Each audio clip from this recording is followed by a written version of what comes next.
I studied at Wimbledon, which is a painting-specific course, which is kind of unique for courses. They generally are fine art focused rather than painting focused. So there was already the focus on learning how to be a painter or how to make a painting in loose terms, but kind of making a structure, all of those things. What kind of paint you use, what diluent you use, all of the practical things you kind of picked up at uni through tutors, but also through your peer group. I choose elaborate interior scenes because the everyday person is already removed from them. They're not something that you'd experience every day, and usually they might seem like a museum house or a kind of a set for a period drama, rather than something that you would spend, your time in. So I think that already has an imagination, like there's something imaginative involved in recreating it and setting a scene in a space that isn't real in the sense that people don't really live there, or no one really lives in these spaces.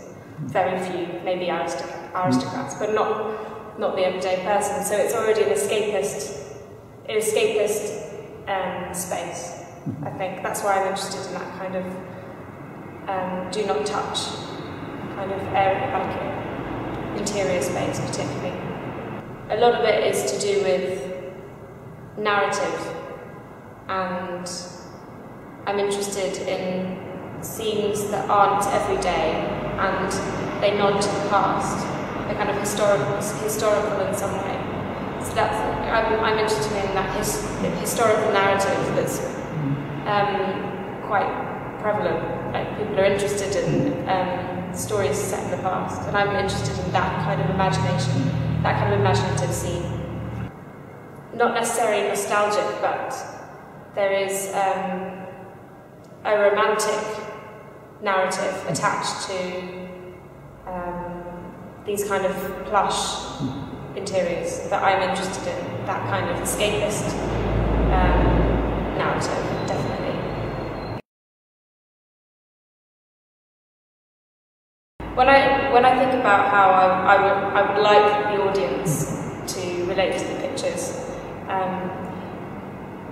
it's kind of two-pronged. So there's compositionally how I would like people to read the picture and for the eye to move across the picture, and then secondly kind of the tone and the mood or the narrative that I would like to be implied. Kind of two different things, but they're quite closely linked. So there's colour is really important in that, and also kind of emptier spaces and more detailed spaces and how they relate to one another.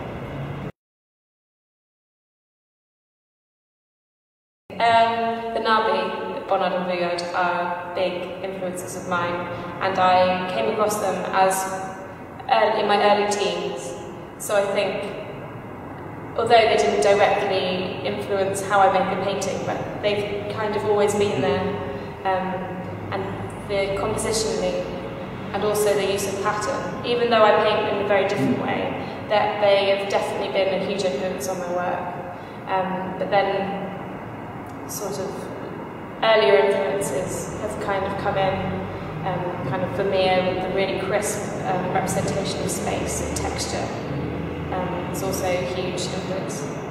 So there appears to be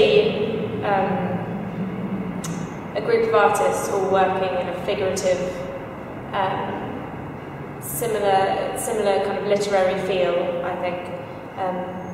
And although I can't boast to know the whole group of people, or kind of people who are more established, I think it's important to be aware of what other figurative painters are doing and try and keep on seeing how it's developing. Definitely, I'm not sure. It's important because it influences the way I work to see what other people are doing in a similar field. So in that sense, it's a generational thing. The opportunity to do the same sort of discussion with people in a generation above you or above your peer group are limited. The opportunities aren't really there. So inevitably, you're more dependent on your peer group than you are people who are a bit more established than you are. And I don't know. I think that's possibly a good thing because it means. I don't know if it's a good thing, but it's just, I think it's how it is. You're more likely to keep in touch with people who you studied with or people you come across at a similar level to you and discuss your ideas with them.